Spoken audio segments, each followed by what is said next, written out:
Students हम discuss करेंगे important news के बारे में और उससे रिलेटेड जो इन्फॉर्मेशन है हमारे यूपीएससी के एग्जाम के पर्सपेक्टिव से इम्पोर्टेंट उसको हम यहाँ पर डिस्कस करेंगे। फर्स्ट न्यूज़ है स्टूडेंट चेन्नई के बारे में। चेन्नई के अंदर जो साइक्लोनिक कंडीशन डेवलप हुई हैं due to the Michaung cyclone की वजह से, जिसके अंदर वहाँ पे जो फ्लड का सिचुएशन है, हैवी रेनफॉल है, वो ऑब्जर्व किया गया। स्टूडेंट्स उसी फ्लड की सिचुएशन के अंदर में जहाँ पे लाइफ और जो प्रॉपर्टी है उसका डैमेज भी ऑब्जर्व किया गया है। अगर हम चेन्नई के अंदर फ्लड की सिचुएशन के बारे में बात करें स्टूडेंट, तो 2015 के समय लास्ट टाइम वहाँ पे जो फ्लड का सिचुएशन है उसको ऑब्जर्व किया गया था चेन्नई के अंदर में। क्योंकि चेन्नई के अंदर आप देखिए कि टू रिवर्स वहाँ पे फ्लो करती हैं चेन्नई का उस सिटी के अंदर में। एक बेसिकली अडियार रिवर है, एक रिवर आपको जो कोमू नदी है वो आपको देखने के लिए मिलती है। चेन्नई के अंदर जो सिविल सर्विस की प्रिपरेशन के रिगार्डिंग में एक एरिया है जिसको कि हम अन्ना नगर के नाम से जानते हैं, जैसे कि दिल्ली के अंदर राजेंद्र नगर है।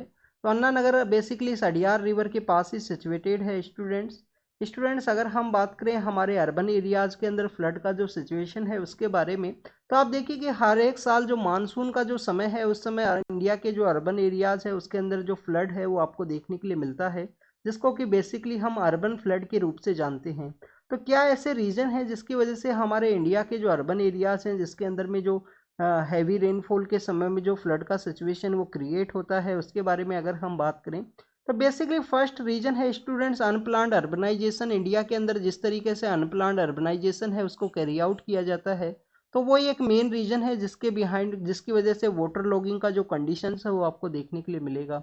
सेकंड आप देखिए कि टू मच कंक्रीट होना, रोड का कंक्रीट होना, जिसकी वजह से वाटर है वो ऑब्जॉर्ब नहीं किया जाता है लैंड के द्वारा, तो वो भी एक मेन रीजन है। अगर हम बात करें वाटर बॉडीज के बारे में, तो वाटर बॉडीज को यहाँ पे इलीगल कंस्ट्रक्शन की वजह से जिस तरीके से यहाँ पे कम्प्लीटली डैमेज किया गया है, वाटर बॉडीज को जिस तरीके से डैमेज किया गया है, वो भी एक मेन रीजन है बिहाइंड द अर्बन फ्लड की।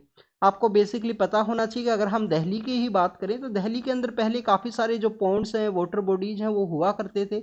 उनका जो संख्या है डे बाई डे यहाँ पे डिक्लाइनिंग सिचुएशन की वजह से है। इसी वजह से आप देखिए कि अर्बन एरियाज़ के अंदर में जब भी मानसून का जो समय है उस समय में बारिश होती है, या साइक्लोनिक कंडीशंस के समय जब बारिश होती है, तो उसकी वजह से यहाँ पे फ्लड का जो सिचुएशन है वो आपको देखने के लिए मिलता है। अर्बन एरियाज़ के अंदर में टू मच अर्बनाइजेशन क्यों है, अनप्लान्ड अर्बनाइजेशन क्यों है, उसके बारे में अगर हम बात करें तो स्टूडेंट्स जो सिटीज़ हैं, सिटीज़ को basically growth engine of economy के रूप से देखा जाता है। इनको ग्रोथ इंजन के रूप से हम देखते हैं, और ग्रोथ इंजन होने की वजह से लोग हैं वो माइग्रेट करते हैं अपनी बेटर लाइवलीहुड की रिगार्डिंग में, बेटर एम्प्लॉयमेंट अपॉर्चुनिटी हो या एजुकेशन का अपॉर्चुनिटी हो, उस वजह से प्रेजेंट समय में इंडिया का जो लास्ट सेंसस है 2011 का, जिसके अंदर 31% जो पॉपुलेशन है वो अर्बन एरियाज़ के अंदर रहती है। अगर हम प्रेजेंट सिचुएशन के बारे में बात करें तो 35 या 36 के आसपास जो पॉपुलेशन है वो अर्बन एरियाज़ के अंदर में प्रेजेंट समय में रहा करती है। तो ये जो नंबर्स है वो कंटिन्यूस यहाँ पे इंक्रीजिंग फेज के अंदर में है। अर्बन एरियाज़ के लिए जो लोग हैं वो माइग्रेट कर रहे हैं, उसके बिहाइंड का रीजन है बेटर अपॉर्चुनिटीज़ का वहाँ पे अवेलेबल होना, चाहे एजुकेशन हो या एम्प्लॉयमेंट हो या किसी भी रीजन के अंदर में। और हमारा जो एग्रीकल्चर जो सेक्टर है, जो रूरल एरियाज़ का एक बेसिक इकोनॉमी के रूप में काम करता है, उस एग्रीकल्चर सेक्टर के अंदर में जो बेसिकली जो बेनिफिट है वो काफ़ी कम होना, वो भी एक मेन रीजन है यहाँ पे माइग्रेशन के बिहाइंड में। तो ये हमने बेसिकली डिस्कस किया माइग्रेशन के पॉइंट्स और हमारा जो अनप्लान्ड अर्बनाइजेशन है एंड इसके बारे में। आप देखें कि स्टूडेंट्स हमारा जो GS1 का जो पेपर है, उसके अंदर में एक आपको टॉपिक देखने के लिए मिलेगा अर्बनाइजेशन और उसकी क्या क्या प्रॉब्लम्स है और उसकी क्या क्या रेमेडीज़ हैं। ये GS1 का जो सिलेबस है उसको अगर आप देखोगे तो उसके अंदर में आपको ये जो एक टॉपिक है वो देखने के लिए मिलेगा। तो इससे रिलेटेड मेंस के अंदर जो क्वेश्चंस है वो पूछ लिए जाते हैं।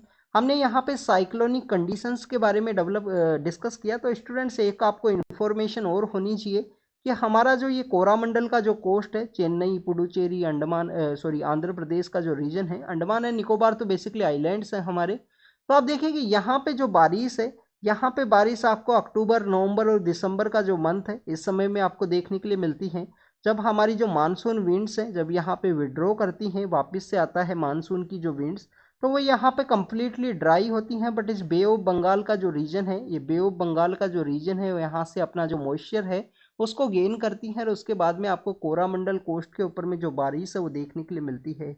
हमारे सदर्न इंडिया का एक इम्पोर्टेंट रिवर है कावेरी नदी। तो कावेरी नदी के बारे में आपको एक इन्फॉर्मेशन होनी चाहिए कि उसका हाफ जो कोर्स है, हाफ जो हिस्सा है वो बेसिकली साउथ वेस्ट मानसून के थ्रू जो बारिश है वो रिसीव करता है, और हाफ जो हिस्सा है वो बेसिकली नॉर्थ ईस्ट मानसून या रोटेटिंग मानसून के थ्रू जो बारिश है वो यहाँ पे रिसीव करता है। तो this is all the information related to the Chennai का जो साइक्लोनिक कंडीशंस है उसके बारे में डिस्कस किया। मिचोंग साइक्लोन के बारे में आपको पता होना चाहिए कि मिचोंग साइक्लोन का जो नाम है वो बेसिकली किसके द्वारा दिया गया है, म्यांमार के द्वारा। म्यांमार के द्वारा उसका नेमिंग किया गया है। हमारा जो एशिया पैसिफिक का जो रीजन है, एशिया पैसिफिक का जो रीजन है उसके अंदर में टोटल 13 कंट्रीज हैं जिसके द्वारा साइक्लोन का जो नेमिंग है वो किया जाता है। कल हमने इसके बारे में डिस्कस किया था। अब आपके लिए यहाँ पे एक होमवर्क है। होमवर्क बेसिकली ये है स्टूडेंट्स की आपको ये बताना है कि हमारे यहाँ पे जो बे ऑफ बंगाल है, अरेबियन सी है, उसके अंदर में जो साइक्लोन्स जो यहाँ पे डेवलप होते हैं उसके बिहाइंड के क्या रीजन है। आप इसको बेसिकली अपना जो एनसीईआरटी का जो बुक है, ज्योग्राफी का जो एनसीईआरटी का बुक है 11th और 12th का बुक, उसके अंदर में इसको मेंशन किया गया है 11th 12th का ज्योग्राफी के बुक के अंदर में कि साइक्लोनिक कंडीशंस को डेवलप होने के बिहाइंड में क्या ऐसे रीजन्स है जो यहाँ पे रोल प्ले करते हैं।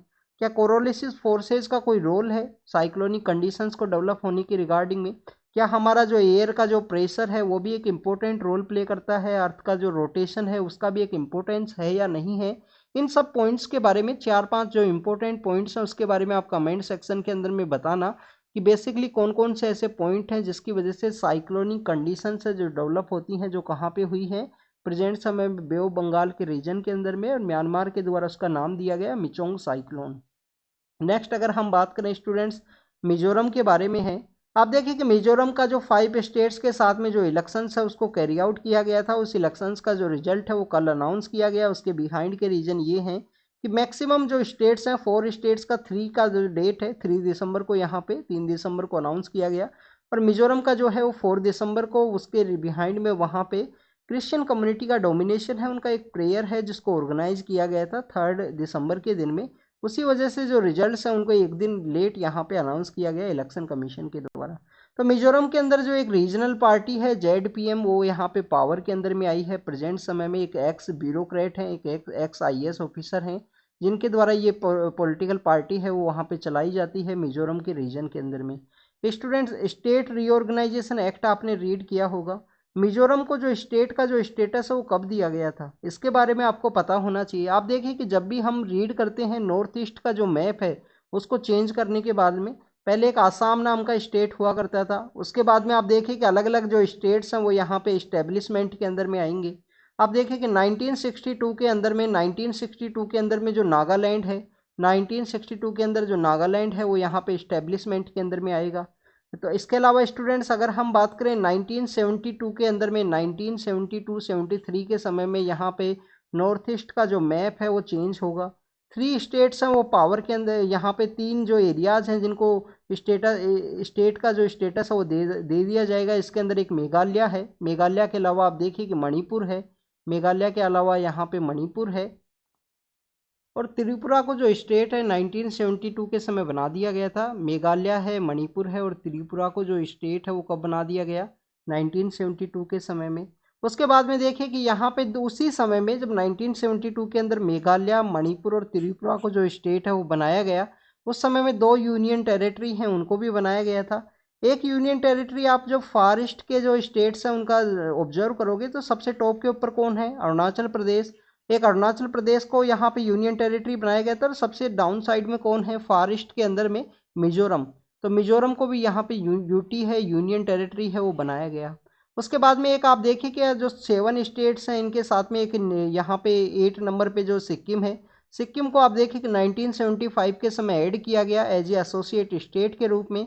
सेकेंड 2A जो कॉन्स्टिट्यूशन 2A बेसिकली जो यहाँ पे आर्टिकल है उसके थ्रू में 2A आर्टिकल है, और 10th शेड्यूल है जिसके थ्रू ऐड किया गया था सिक्किम को। बाद में सिक्किम को यहाँ पे फुल फ्लैज स्टेटस दे दिया गया 36 कॉन्स्टिट्यूशन अमेंडमेंट एक्ट के थ्रू। आर्टिकल 2A और 10th शेड्यूल को यहाँ पे डिलीट किया गया, और उसके बाद में सिक्किम को as a full fledged state है वो 1976 के समय में बना दिया गया। उसके बाद में अगर हम बात करें जो अरुणाचल प्रदेश और मिजोरम को जो यूटी का स्टेटस दिया गया था 1972 के समय में, इसको स्टेट का जो स्टेटस है कब दिया गया 1987 के समय में गोवा के साथ में। गोवा को, अरुणाचल प्रदेश को और यहाँ पे जो मिजोरम है उसको स्टेट का स्टेटस इस तरीके से दिया गया। That is all the journey of the north east के जो स्टेट्स हैं जो एग्जिस्टेंस में आए उनके बारे में। नेक्स्ट अगर हम बात करें तो आपसे पूछ लिया जाएगा कि कौन से ऐसे स्टेट हैं जो पहले यूटी हुआ करते थे या डायरेक्ट जो स्टेटस है उनको दिया गया है स्टेट का। नेक्स्ट अगर हम बात करें स्टूडेंट्स तो कुछ पॉलिटिकल न्यूज़ हैं इंडिया अलायंस के बारे में है। यहाँ पे बेसिकली जो तेलंगाना के रिगार्डिंग में है, ये हमारे एग्जाम के पर्पज से इम्पोर्टेंट नहीं है। अब पार्लियामेंट का जो विंटर सेशन है वो स्टार्ट हुआ है, तो आपको बेसिकली पार्लियामेंट के जो सेशंस हैं उसके बारे में जानकारी होनी चाहिए। आप देखें कि जब भी हम पार्लियामेंट के सेशंस के बारे में रीड करते हैं तो आपको बेसिक जो इन्फॉर्मेशन है कि कौन से आर्टिकल के अंदर में मेंशन किया गया है, कहाँ पे कौन सा जो पार्लियामेंट्री कमेटी है उसका इम्पोर्टेंट रोल है। तो सबसे पहले आप यहाँ पे रीड करना आर्टिकल 85। आर्टिकल 85 क्या बताता है स्टूडेंट्स? ये बताता है कि पार्लियामेंट के जो 2 सेशंस हैं उनके बीच में 6 मंथ का जो गैप है वो नहीं होना चाहिए। हमारे जो टोटल नंबर ऑफ कितने सेशंस होंगे ये बताए नहीं गए हैं हमारे कॉन्स्टिट्यूशन के अंदर में, बस ये बताया गया है कि पार्लियामेंट के जो 2 सेशंस हैं उनके बीच में 6 मंथ का जो गैप है वो नहीं होना चाहिए। अंडर द आर्टिकल 85 के थ्रू ही यहाँ पे जो पार्लियामेंट के सेशंस हैं उसको यहाँ पे प्रेसिडेंट के द्वारा सम्मन किया जाता है, या प्रेसिडेंट का यहाँ पे खुद का बेसिकली खुद के बेसिस पे यहाँ पे जो सम्मन है वो किया जाएगा। तो स्टूडेंट्स ऐसा नहीं है।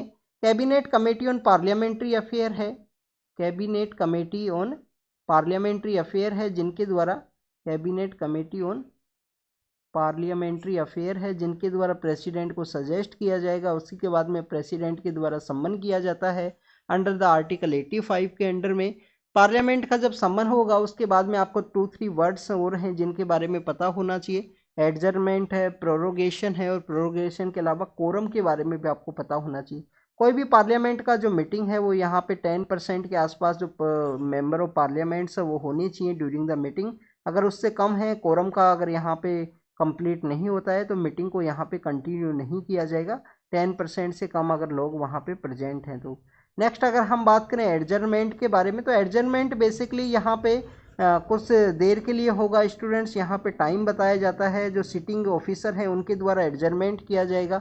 जैसे सपोज कीजिए पार्लियामेंट के सेशन के अंदर कोई डिस्टर्बेंस हुआ तो उस समय भी एडजर्नमेंट है उनके द्वारा किया जाता है कि हाउस है वो जो 3 आवर्स के लिए, हाउस 10 मिनट के लिए यहाँ पे एडजर्न हुआ है, या हाउस 2 दिन के लिए यहाँ पे एडजर्न हुआ है।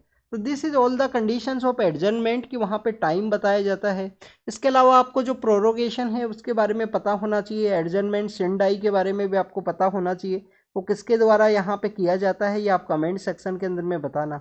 एडजर्नमेंट सिंडाई कब किया जाता है? जब कमेंट यहाँ पे जो सेशन है उसके एंड होने के बाद में। और प्रोरोगेशन क्या प्रेसिडेंट के द्वारा किया जाता है या प्रिसाइडिंग ऑफिसर के द्वारा ही किया जाता है, ये आपको कमेंट सेक्शन के अंदर बताना है, ये आपका होमवर्क है।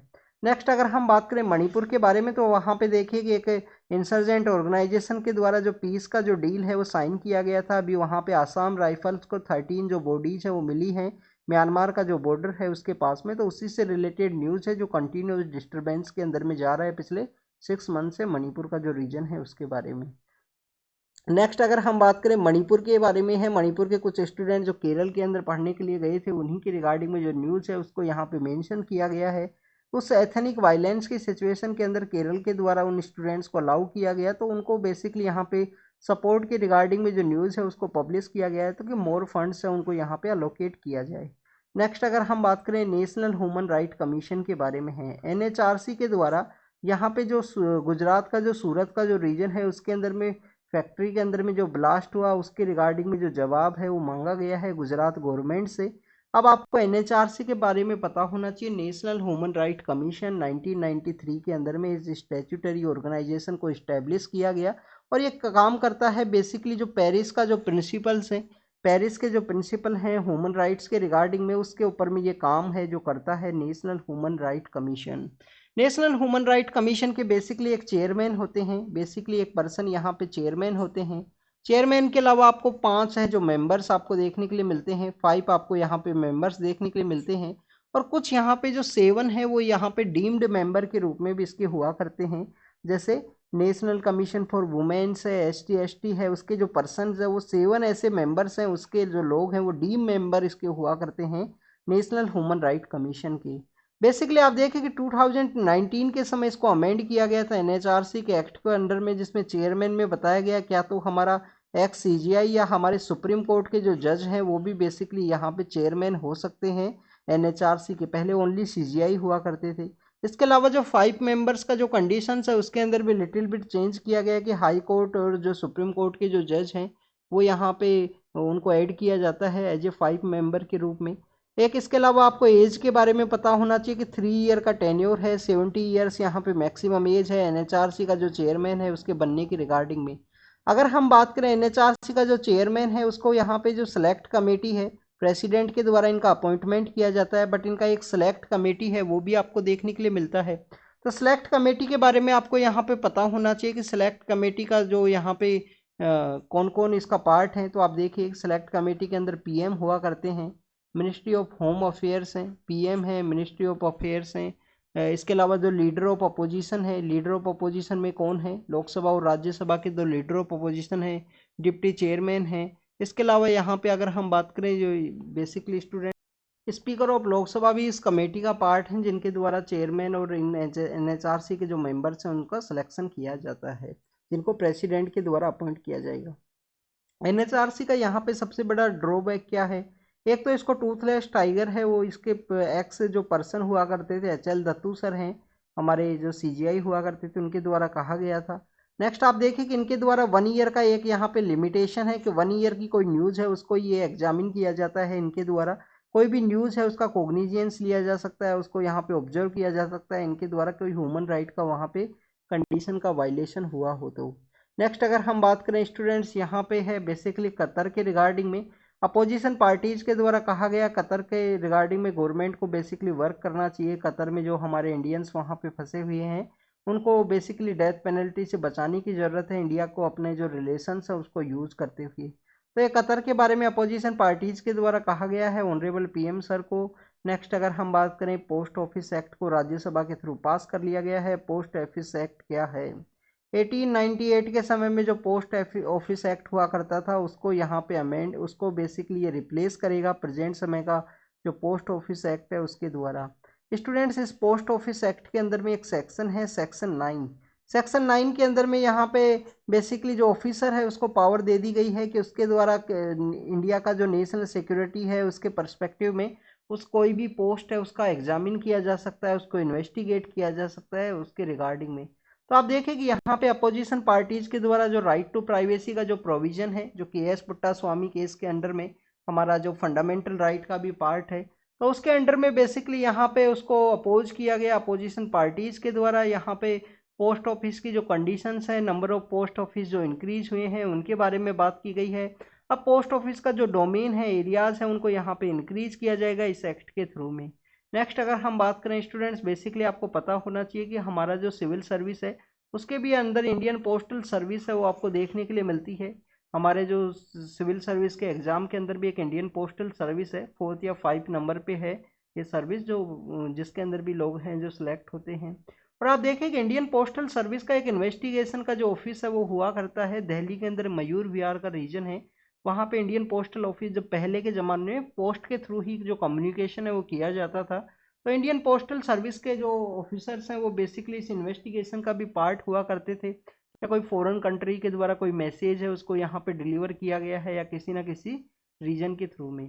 तो this is all the information related to the post office. आपको पोस्ट के बारे में और भी इंफॉर्मेशन ये होनी चाहिए कि इंडिया के अंदर एक फ्लोटिंग आपको जो पोस्ट ऑफिस है वो देखने के लिए मिलता है, वो कहाँ पे है, हमारे जम्मू एंड कश्मीर के अंदर में जो डल लेक है उसका पार्ट है। इसके अलावा देखिए कि हिमाचल प्रदेश के अंदर एक पोस्ट ऑफिस है जो आपको हाईएस्ट ऊंचाई के ऊपर में, हाईएस्ट जो हाइट है उसके ऊपर में आपको देखने के लिए मिलता है। नेक्स्ट अगर हम बात करें स्टूडेंट्स यहाँ पे 4 जो दिसंबर का जो दिन है इंडियन नेवी का जो डे था जिसको सिंधुदुर्ग का जो फोर्ट है वहाँ पे सेलिब्रेट किया गया ऑनरेबल पीएम सर के द्वारा। छत्रपति शिवाजी महाराज का जो स्टैचू है वो भी इनके द्वारा इनोग्रेट किया गया था राजकोट के अंदर में। और सिंधुदुर्ग जो कि कोंकण रीजन के अंदर महाराष्ट्र के अंदर में सिचुएटेड है वहाँ पे इसको सेलिब्रेट किया गया है। शिवाजी महाराज का जो फ्लैग है उसको भी बेसिकली इंडियन नेवी के साथ में एसोसिएट किया गया था लास्ट ईयर, जिसको भी हमने काफ़ी बार डिस्कस किया है। तो आप देखिए कि शिवाजी जो छत्रपति शिवाजी हैं उनको बेसिकली उनका जो कंट्रीब्यूशन है नेवी के अंदर में आपको देखने के लिए मिलेगा। अगर हम बात करें स्टूडेंट्स एंशियंट टाइम्स के अकॉर्डिंग, शिवाजी महाराज का जो नेवी के अंदर जो कंट्रीब्यूशन है वो प्रेजेंट समय के जो वॉरफेयर स्टेट्स हैं उनके अकॉर्डिंग में उनके द्वारा डेवलप किया गया।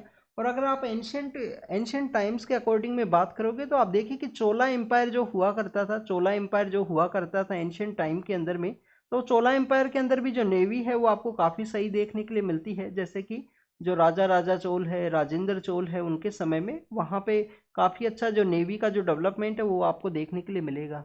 बट अगर हम बात करें मॉडर्न वॉरफेयर स्टेट के समय में, तो छत्रपति जो शिवाजी महाराज हैं, छत्रपति जो शिवाजी महाराज हैं उनके समय में काफ़ी अच्छा जो नेवी का जो डेवलपमेंट है उनके द्वारा किया गया था। काफ़ी सारे ऐसे स्ट्रेटजिक फोर्ट्स हैं वो उनके द्वारा डेवलप किए गए थे नेवी के सेक्टर के रिगार्डिंग में ही या कोस्टल एरिया के रिगार्डिंग में ही।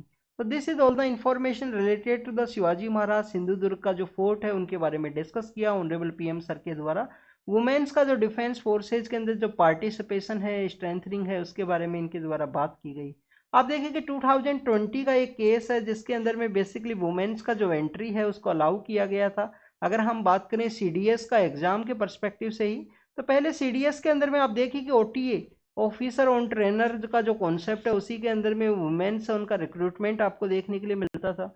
अब और भी सेक्टर्स के अंदर में जो रिक्रूटमेंट है वो अलाउ किया गया है। क्या वुमेन्स को कम्बैट फोर्सेज के अंदर में अलाउ करना चाहिए या नहीं करना चाहिए, ये भी आपको काफ़ी बार जो इंटरव्यू के रिगार्डिंग में जो टॉपिक्स हैं उसमें एक डिस्कशन में देखने के लिए मिलता है। क्या वुमेन्स को बेसिकली जो कॉम्बैट फोर्सेज है उसमें अलाउ होना चाहिए या नहीं, तो उसके बारे में आप रीड करना, कुछ अपने पॉइंट्स को प्रिपेयर करना जब भी आपको समय मिले उसके अकॉर्डिंग में।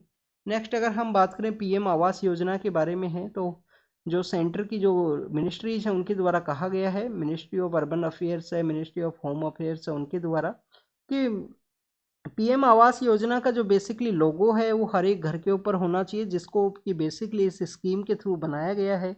तो पीएम आवास योजना को देखिए कि आप देखिए इसके कुछ कंपोनेंट्स है उसके बारे में आपको पता होना चाहिए। पीएम आवास योजना के अंदर इन सेटू जो स्लम डेवलपमेंट है, इन सीटू जो स्लम डेवलपमेंट है, वो एक प्रोविजन आपको देखने के लिए मिलेगा कि स्लम एरियाज को बेसिकली फ्लैट कॉन्सेप्ट के थ्रू बनाया जाएगा और उसका जो टू मच एरिया है उसको यूज किया जा सके पीएम आवास योजना के अंडर में। तो this is all the information related to the PM Awas Yojana. Next अगर हम बात करें इंडिया और यूएस के जो रिलेशंस, यहाँ पे लिटिल बिट जो एलिगेशंस लगाए गए हैं यूएस के द्वारा कि इंडिया के एक ऑफिसर हैं जो बेसिकली वहाँ पे जो खालिस्तानी एक्टिविस्ट है उनको असैसिनेशन का जो प्लान है वो किया गया था। तो आप देखिए कि वहाँ के बेसिकली एक जो ऑफिसर हैं वो इंडिया की विजिट के लिए आए, उनके द्वारा कहा गया कि इंडिया और यूएस में काफ़ी सारे डिफरेंसेज हैं but both countries work togetherly, जो यहाँ पे कंस्ट्रक्टिवली वर्क है दोनों के द्वारा किया जाता है, उसके बारे में यहाँ पे डिस्कस किया गया। एक एडिटोरियल भी था, सुहासिनी हैदर मैम है उनके द्वारा लिखा गया है, उसके अंदर में उसमें भी इंडिया के जो रिलेशंस हैं उसके बारे में ही बात की गई कि पहले कनाडा के द्वारा एलिगेशंस लगाए गए थे और ये बेसिकली जो इन्वेस्टिगेशन है, कोवर्ट ऑपरेशन का जो कॉन्सेप्ट है उसके अंदर में एक कॉमन कॉन्सेप्ट आपको देखने के लिए मिलेगा कि बेसिकली आप कितना भी यहाँ पे असैसिनेशन का जो प्लॉट कीजिए, अपने जो एनिमीज हैं उनको यहाँ पे एलिमिनेट कीजिए, बट आप देखिए कि वहाँ पे आप अपना जो इन्फॉर्मेशन है वो कैच ना की जाए, वो पकड़ा ना जाए, बस यही आपका एक मेन ऑप्शन है वो आपको देखने के लिए मिलता है वहाँ पे। नेक्स्ट अगर हम बात करें लद्दाख और जम्मू एंड कश्मीर को बाइफरकेट किया गया था, उसको यूनियन टेरिटरी बनाया गया था। वहाँ के लोगों का डिमांड ये है कि हमको मोर एम्पावर्ड किया जाए, स्टेट का जो स्टेटस है वो दे दिया जाए, 6 शेड्यूल के अंदर भी हमको ऐड किया जाए। तो वहाँ के जो लोग हैं उनका जो डिमांड है वो कंटिन्यूस ये आपको देखने के लिए मिला है।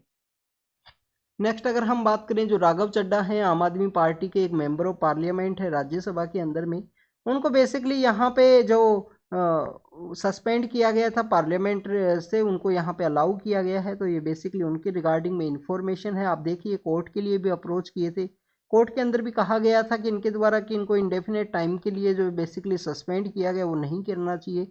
इनके द्वारा जो भी फैक्ट्स हैं, जो भी यहाँ पे इलीगल फैक्ट्स हैं जिनको बताया गया, तो उसी के रिगार्डिंग में था कि जो सस्पेंशन है एक सेशन के लिए हो सकता है, कुछ दिन के लिए हो सकता है, बट इंडेफिनेट टाइम के लिए नहीं होना चाहिए। अभी उनका जो सस्पेंशन है उसको रिवोक किया गया है, ये उसी से रिलेटेड इन्फॉर्मेशन है।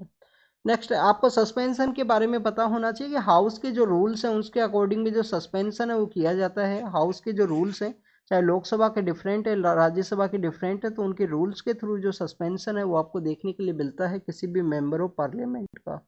हमारे एग्रीकल्चर सेक्टर के ट्रांसफॉर्मेशन के बारे में बात की गई है कि एग्रीकल्चर सेक्टर के अंदर में बेसिकली यहाँ पे जो हिडन एरियाज है, हिडन कोस्ट है, वो आपको देखने के लिए मिलती है अराउंड द 10 ट्रिलियन के आसपास हिडन कोस्ट है हमारे एग्रीकल्चर सेक्टर के अंदर में।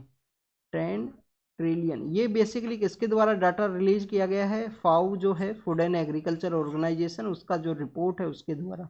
फाओ के बारे में आपको पता होना चाहिए। फूड एंड एग्रीकल्चर ऑर्गेनाइजेशन का हेडक्वार्टर कहाँ है? रोम के अंदर में है। रोम के अंदर में बेसिकली आपका जो हेडक्वार्टर है वो देखने के लिए मिलता है। This is all the information related to the फाओ। 10 ट्रिलियन का जो हिडन कोस्ट है वो आपको यहाँ पे देखने के लिए मिलेगा, जो debt is basically equal to the middle income countries का जो 10 to 11% जो इकोनॉमी है उसके इक्विवेलेंट है। तो उसका जो जीडीपी है उसका यहाँ पे 11% के आसपास जो हिडन कोस्ट है वो आपको एग्रीकल्चर के अंदर देखने के लिए मिलता है। इंडिया का जो एग्रीकल्चर जर्नी है उसके बारे में यहाँ पे डिस्कस किया कि जो इंटेंसिव एग्रीकल्चर किया गया, ग्रीन रिवोल्यूशन है, हाई यील्ड वेराइटी है, उसकी वजह से इंडिया का जो एग्रीकल्चर सेक्टर के अंदर जो प्रोडक्टिविटी है वो इंक्रीज हुआ। बट यहाँ पे प्रेजेंट समय में टू मच प्राइवेटाइजेशन करने की वजह से प्रेजेंटली जो मंथली इनकम है वो 10,000 के आसपास है एग्रीकल्चर सेक्टर से। प्रेजेंटली जो मंथली इनकम है वो 10,000 के आसपास है, किससे? एग्रीकल्चर सेक्टर से। उसको यहाँ पे डिस्कस किया गया है। नेक्स्ट अगर हम बात करें क्या करने की ज़रूरत है, मोनोक्रॉपिंग को सजेस्ट किया गया है, इंटरक्रॉपिंग को यहाँ पे सजेस्ट किया गया, हाइल्ड वेराइटी के जो यहाँ पे सीड्स हैं उनको यूज करने का ज़रूरत है, कैसे इंटेंसिव एग्रीकल्चर है उसको कैरी आउट किया जाए, उन सब पॉइंट्स के बारे में यहाँ पे डिस्कस किया गया है, जिससे कि एग्रीकल्चर का जो फूड सिस्टम है उसको ट्रांसफॉर्म किया जा सके। नेक्स्ट अगर हम बात करें वर्ल्ड अफेयर्स के बारे में, न्यूज़ है। न्यूज़ बेसिकली यहाँ पे वोल्केनिक इरप्शन के बारे में है, जिसके बारे में कल भी हमने डिस्कस किया था। नेक्स्ट मेटा के बारे में है। मेटा बेसिकली फेसबुक का जो मेन पेरेंट कंपनी है उसके बारे में, ये एग्जाम के पर्पज से इंपॉर्टेंट नहीं है। ईरान और क्यूबा ने अपने जो रिलेशंस है उसको स्ट्रेंथन करने के बारे में यहाँ पे अगेंस्ट द यूएस सैंक्शन के अगेंस्ट में अपने रिलेशंस को स्ट्रेंथन करने के बारे में बात की गई है। क्यूबा का लोकेशन आपको पता होना चाहिए। क्यूबा का कैपिटल क्या है स्टूडेंट्स? हवाना उसका कैपिटल है। और ईरान का जो लोकेशन है वो तो आपको पता ही होगा, बट क्यूबा का लोकेशन आप ज़रूर से देखना। सपोज करना ये यूएस है तो यहाँ पे आपको जो क्यूबा है वो देखने के लिए मिलता है। सपोज करना ये यूएस है, सपोज करना ये यूएस है, तो यहाँ पे आपको जो क्यूबा है उसका जो प्रेजेंस है। नेक्स्ट अगर हम बात करें साउथ चाइना सी के बारे में है, तो इंडिया जो साउथ चाइना सी के अंदर में जो चाइना और फिलीपाइंस है वो कंटिन्यूस कन्फ्लिक्टिंग सिचुएशन के अंदर है प्रेजेंट समय में। इजराइल के द्वारा सदर्न पार्ट के अंदर बॉम्बिंग की बात की गई है गाजा स्ट्रिप के अंदर में, तो वो इन्फॉर्मेशन है जहाँ पे सिविलियंस को इवैक्यूएट करने के बारे में बात की गई। नेक्स्ट अगर हम बात करें, एक हमने कल न्यूज़ है जो डिस्कस की थी वेनेजुएला के रिगार्डिंग में, तो वहाँ पे जो रेफरेंडम है उसको कैरी आउट किया गया। रेफरेंडम में 90% जो लोग हैं उनके द्वारा बेसिकली जो डिसीजन है जो लिया गया है कि उस गुयाना के उस एरिया को इसके अंदर में बेसिकली वेनेजुएला के अंदर में आप अनेक्स कीजिए। वो ऑयल रिच एक रीजन है। तो this is all the information related to the today's newspaper. आज के जो एडिटोरियल्स हैं वो कोई भी सही नहीं थे स्टूडेंट्स। एक बेसिकली वेनेजुएला की रिगार्डिंग में था, एक मीन्स अपना यूपीएससी का जो प्रिपरेशन है उसके रिगार्डिंग में फैक्चुअल जो एडिटोरियल्स है वो नहीं थे। तो this is all about the today's newspaper discussion. Thank you very much.